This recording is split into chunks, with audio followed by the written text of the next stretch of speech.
Hey guys, so I actually reshot this recording, so we got it back. So what it was within the Telegram, within the Telegram output here, you have to remember to go into the final prompt here. And I thought we had done this already, but you're gonna want to grab the chat specific ID, so not the update ID, but you're gonna want to always reference the ID from here within this object. So now if we say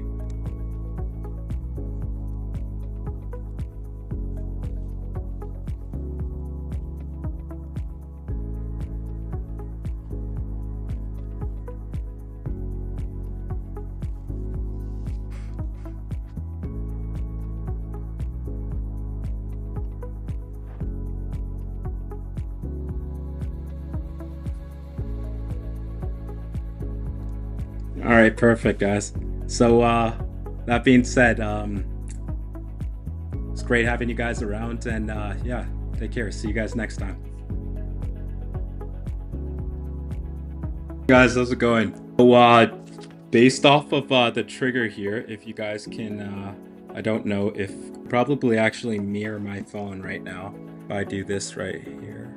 If you guys are so if you're with me here, I head into Telegram. Well, I think you guys can see this right here.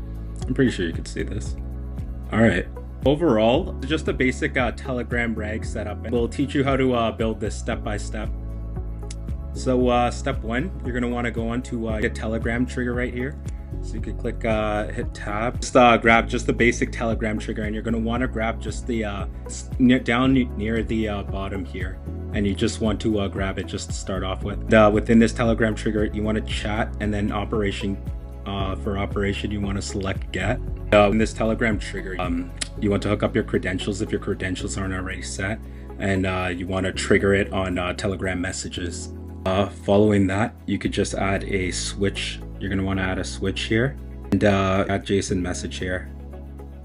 And this is just going to be from what you get, and you're going to want to hook your Telegram API prior to this as well. You're going to want, within the switch tool, you're going to want to make separate output based upon the audio that's going to come out. Doing that, you're going to go and get a get audio file on Telegram. If I actually pause this for a minute, we'll show you what to do. Let's test this. You see the message box here. You could look at all of the information on schema. That's what I prefer to do. So it's a lot cleaner, a lot easier to look at. It's the message that we had just put out was a text file, and to go through this route and then go to our AI agent for the response. But say you want to send an audio message. Amy, how's it going? Amy was a little confused there, but it had everything besides the window buffer memory. Everything had went straight through. So creating the audio file, you want to create a Telegram trigger or a separate Telegram node, and it has to be file and then get. And then you scroll down over here back to the initial Telegram trigger, and you're going to want to get the voice ID, I believe it was. Voice file ID. So you want to get the voice file ID. And then on you're going to want to connect an OpenAI node. And you just want to pick up an audio and then transcribe a recording. So delete that, but following that, you could you're going to want to go into edit fields. And if all previous nodes are executed, you could stack fields on top of one another. So if one field comes up as null, then it's still going to have the data for previous field. And following that, we're going to go into the audio. The audio is not working, I believe, because I've connected it already to or I'm using this on my laptop right now. But see here, me Abbott is triggering the blog tool, and it's going to come up as inadequate because I deactivated the blog tool on a separate workflow right now. But typically she would scrape it. It would lead into the blog scraper, which I had previously posted a video about, and she would grab all of the data from the scraper in order to form a blog. As of right now, and I really appreciate the effort here, but nothing's going to come up from it. A response about that. What you're going to want to do for actually building your agent that's going to be receiving the message here, add a JSON text query to take in the text that you'd be receiving, but I would recommend always going back and referring to your initial Telegram ID here, and then grabbing. So if I had said the trigger node, I'd be grabbing the text here and inputting that. I'll do that again. When creating a tools agent, you always want to define below. And if you're having some issues, you're gonna have to go into settings and always output the data and retry on fail. And repeat the same process for every single node, that additional node that you enter. So output the data. And that's one of the most important parts here. When you're gonna want to just use a GPT-4o mini as the embedding prompt. And you could just use a window buffer memory, but say if you were doing this at want to go to scale, then we could introduce our Postgres memory, and you would just have to go into Postgres and create an account for that. Also added a vector storage base so that in order for giving rename her. Her name is Amy.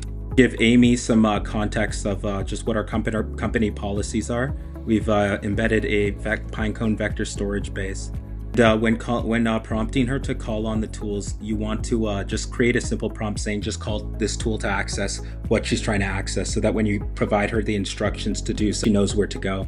Following the last node, I think we had gone over this, but you're going to want for the chat ID, scroll back down, and you're going to want to use, let's see here. I want to use the update_ID. This is so that your bot has context, has a context window of what conversations were happening. And additionally up here, you can create a Google Drive file. And then with your Google Drive account, you're going to want to have it set to file, the download. And you're going to want to create a separate folder for leads, or whatever you intend, wherever you intend to create the information. So actually, that's probably why it wasn't working before. If we go into company policy here, it had no data to pull from. So wait a minute, wait a second. So this sort of explains what happened here. What happens, guys? Things break all the time. Furthermore, here you want to go onto this node here, and you want to format it into binary. That just allows for easier storage of into your Pinecone vector data database.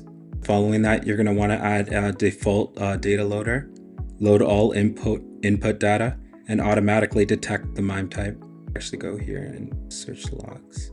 And, furthermore, you're going to want to add a recursive text splitter, and you're going to want to have a chunk size of 600 and chunk overlap of 200.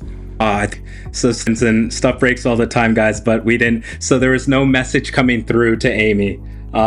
So the stuff that we were repeating, and see, that happens sometimes, you know. Actually, no input coming in, just because I was referencing the JavaScript text from the previous node. So if if we were referring to the edit fields node, then it would work. If I had sent another audio file, we would have gotten a response, but because of that, that's what it's responding. We're getting the output as and there is no chat ID. Yes, it's absolutely phenomenal. Everything worked here. We that we output through Telegram, but as you can see here, there was output. So guys, that's the Telegram RAG agent. My name's Julian Patrick, and if you'd like more custom solutions done for you, then leave a like and a comment, and I'd love to help you out sometime. All right, take care.